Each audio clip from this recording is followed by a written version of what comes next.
کبھی بھی دنیا داروں سے امیدیں وابستہ نہ کریں۔ ایک بات سنیں بڑی شاندار، امام غزالی نے لکھی ہے۔ امام غزالی فرماتے ہیں کہ ہارون رشید نہ حج کر کے واپس آیا بغداد میں، تو کونے میں حضرت بہلول دانا بیٹھے تھے، رش بہت تھا، مجمع بڑا تھا۔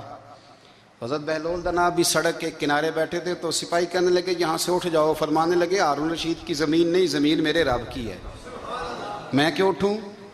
وہ قریب سے گزرا تو سلام لی، تو آپ نے اس کا پروٹوکول دیکھا تو فرمانے لگے ہارون رشید تجھ سے تگڑے تگڑے موٹے موٹے پروٹوکول میں نے لوگوں کے دیکھے ہیں، اور یہ جو تیرے دائیں بائیں آج تیرے نعرے لگا رہے ہیں، یہ پہلے ان لوگوں کے نعرے لگایا کرتے تھے، اور تھوڑا وقت گزرنے دے، جو تیرے بعد آئے گا نا، یہ سارے پھر ان کے نعرے بھی لگائیں گے۔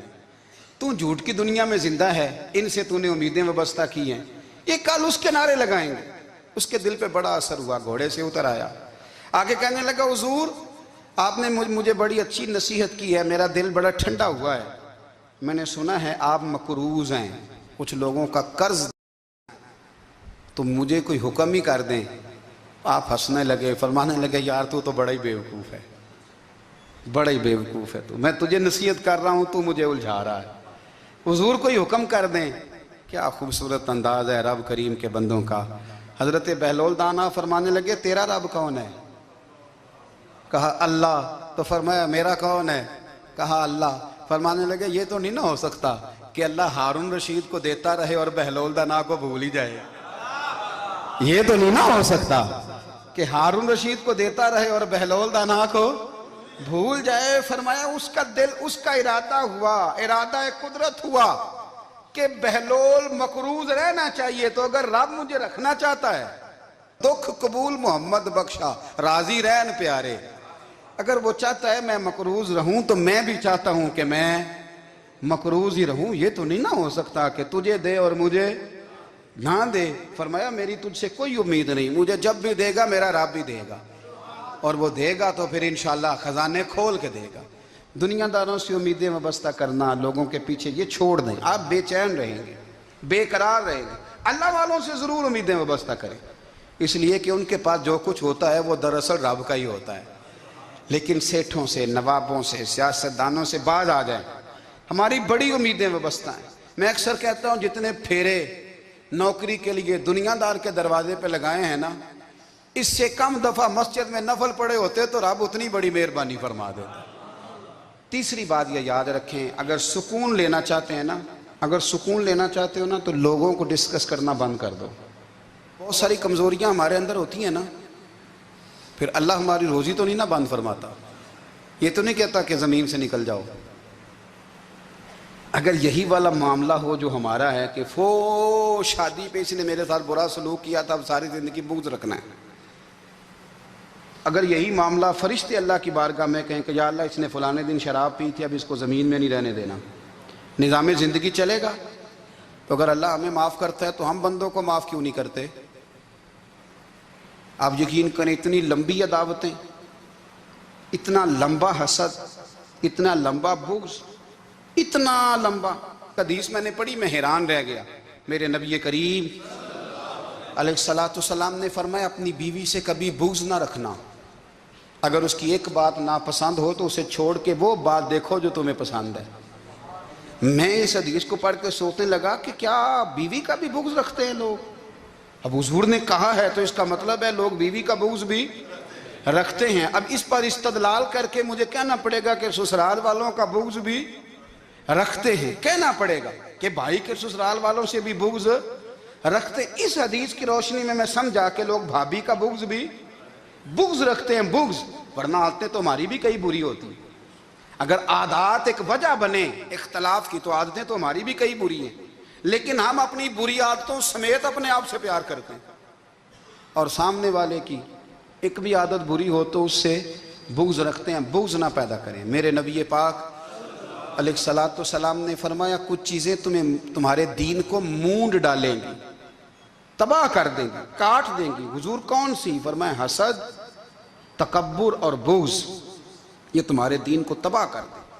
ہم بے چین اس لیے ہیں کہ ہم نے بہت سارے لوگوں کا بغض پالا ہوا ہے، اور ہر فیلڈ میں سیاستدان نے سیاستدان کا، ذاتیات پر اتر کے بات کرتے ہیں، معزز ترین لوگ، تاجر نے تاجر کا، اللہ ماشاءاللہ بعض جگہ پہ اہل علم بھی ایک دوسرے سے عداوت رکھتے ہیں. خدا را دل رب کریم کے آنے کا ٹھکانہ ہے.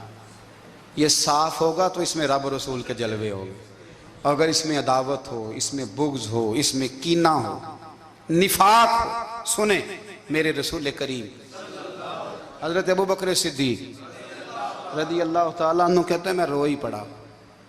مکہ فتح ہوا نا تو اکرمہ بن ابو جہل نے پیغام بھیجا کہ میں نا کلمہ پڑھنے کے لیے آ رہا ہوں. وہ بات لمبی ہے، میں موضوع پہ رہنا چاہتا ہوں. کہتے ہیں جب وہ آنے لگا نا تو نبی پاک نے ہم سب کو بلایا. ہم حاضر خدمت ہوئے تو حضور فرمانے لگے کہ اس کے باپ نے نا بڑا ظلم کیا ہے ہمارے ساتھ. ابو جہل نے بڑا ستایا ہے، بڑی تکلیف دی ہے. آپ مجھے بتلائیں کہ وہ ایک دفعہ کسی شادی پہ بحث ہوتی ہے بیوی کے بھائی کے ساتھ، پھر ساری زندگی اس بیچارے کو معافی.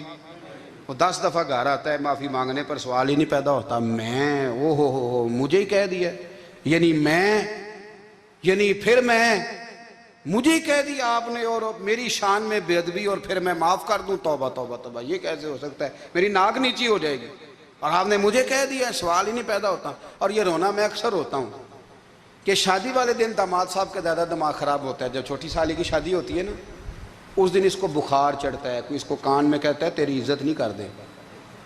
اس دن اس کا دماغ خراب ہو جاتا ہے، بچے اٹھا کے نکل آتا ہے. وہ بیچارہ سسر منتیں کر رہا ہوتا ہے کہ تیری مہربانی آ جا، یہ عزت کرا رہا ہے. تو میں نے کہا احتجاج کر کے جو عزت کرائی جاتی ہے وہ عزت نہیں ہوتی.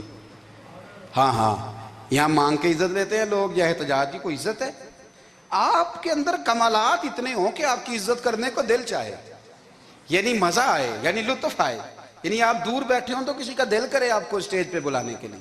یہ کیا بات ہوئی کہ چھائے جانا اور بھاگ کے آگے جانا؟ ان سے نکلیں. اکرمہ بن ابو جہل کلمہ پڑھنے کے ارادے سے آ رہے ہیں. حضور علیہ السلام نے صحابہ کو بلایا. کتنی زیادہ عداوت رکھی جا سکتی تھی معاذ اللہ. کب سے وہ چلا تھا ظلم کرنے، اور اس کے بعد اس کا بیٹا شروع ہو گیا. کتنی باتیں تھیں جو ناقابل معافی تھیں، پر کریم رسول نے ہمیں بتلایا ہے کہ سکون والی زندگی کہتے کس کو ہے. جب سب لوگ جمع ہو گئے تو حضور نے فرمایا بھئی وہ کلمہ پڑھنے آ رہا ہے، اس کے باپ نے ظلم بڑے کیے ہیں، پر میری نصیحت یہ ہے کہ اس کے سامنے اس کے باپ کو کوئی برا نہ کہے. خبردار کوئی اس کے سامنے کوئی بات نہ کرے. اب وہ کلمہ پڑھنے آ رہا ہے، مطیع ہو کے آ رہا ہے، بان کے آ رہا ہے. کہتے ہیں اللہ کے رسول نے نا کافی دیر تک خطبہ دیا، بریفنگ دی، بات سمجھائی. جناب صدیق اکبر کہتے ہیں میں رو پڑا. ایک صحابی مجھے کہنے لگے تمہیں کیا ہوا؟ تو میں نے کہا میں مصطفیٰ کی رحمت پہ رو رہا ہوں. دیکھو کن کے لیے حضور گراؤنڈ بنا رہے ہیں، اے دیکھو کن کے لیے حضور تیاری کر رہے ہیں، جنہوں نے ساری زندگی دشمنی کی. خدا را یہ اندر سے عداوتیں نکال پھینکو. او بھائی اتنا تو لمبا ٹائم ہی کوئی نہیں، اتنا تو وقت ہی کوئی نہیں. اس کو صاف رکھو. بندہ کوئی کر بھی گیا تو کوئی حرج نہیں.